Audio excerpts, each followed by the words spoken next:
చాలామంది అంటారు మీకేం డిసిప్లిన్ లేకుంటే ఎట్లొస్తుంది ఆత్మజ్ఞానం ధ్యానం ఎట్లొస్తుంది అని అంటారు. దానికి మీ సమాధానం ఏంటి?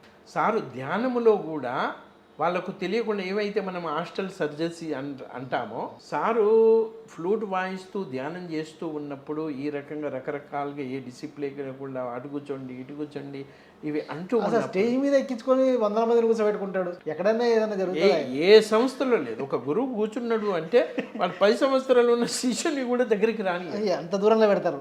సో మళ్ళీ ఇంకోటి కూడా చెప్తాను. మన ఆర్గనైజర్లు ఉన్నాయి, ఎవరెవరిని స్టేజ్ మీదకి పిలవాలి అని మొదలు అనుకుంటారు, వీళ్ళని పిలుస్తారు.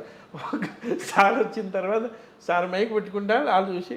సో అందుకే అన్నాను, సరి అయిన గురువే ఇలాంటివి చేస్తారు. సో అందుకొర వాళ్ళకి ఇంతకుముందు మనం అనుకున్నాం కదా, సహజత్వం, ఏ నియమం లేదు, ఏ రూట్స్ లేదు, ఏ బ్రేక్ అందుకే break the routine, break the old patterns, old pattern. ఏవైతే మూఢనమ్మకాలు ఓల్డ్ అన్ని చాదస్తాలు ఉన్నాయో అవన్నీ కూడా కట్